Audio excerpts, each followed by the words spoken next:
Well, we are learning more tonight about a deadly officer-involved shooting just north of Duluth. The sheriff now says a man set his home and neighbor's home on fire, shot at responding firefighters and deputies before being killed by return fire. In these aerials from late this afternoon, you can see one home did burn to the ground. And new tonight, a source close to the investigation tells Northern News Now the suspect was 57-year-old Adam Wolf. Authorities say he lived there for about 7 years with a long history of complaints and issues with neighbors.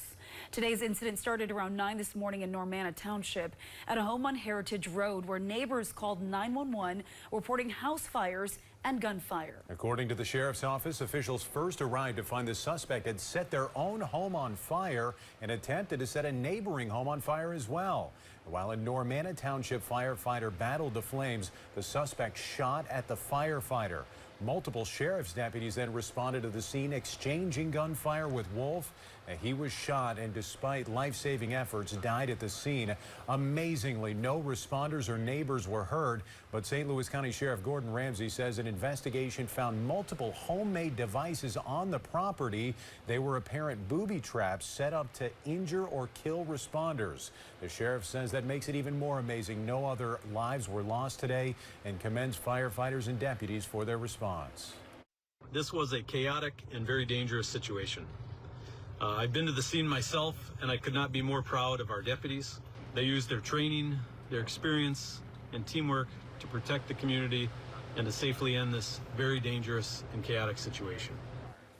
The BCA has now taken over the investigation. The 5 deputies who fired their guns today are all on administrative leave, which is standard protocol, following an incident just like this. We also spoke with someone who lived nearby who tells us that while they were shocked by what happened, they weren't surprised by who was involved. I expected this. Probably a lot of people did because he had been arrested so many times. This guy would pull in there. He was delusional. We heard similar stories from other nearby residents who witnessed today's emergency response. And tonight we're learning much more about the suspect, Adam Wolf. He apparently had a long history of harassing his neighbors before allegedly setting one of their homes on fire today. Now, this is a court record of one neighbor's restraining order against him after her request for restitution. And Northern News Now searched through many court documents today and found the restraining order. It's an order he was convicted of violating just a year ago. The neighbor, who was unharmed in today's fires, told police last July she had to install a fence on the edge of their property to, quote, deafen the sounds of his rages and insulting slurs toward my family and me, end quote.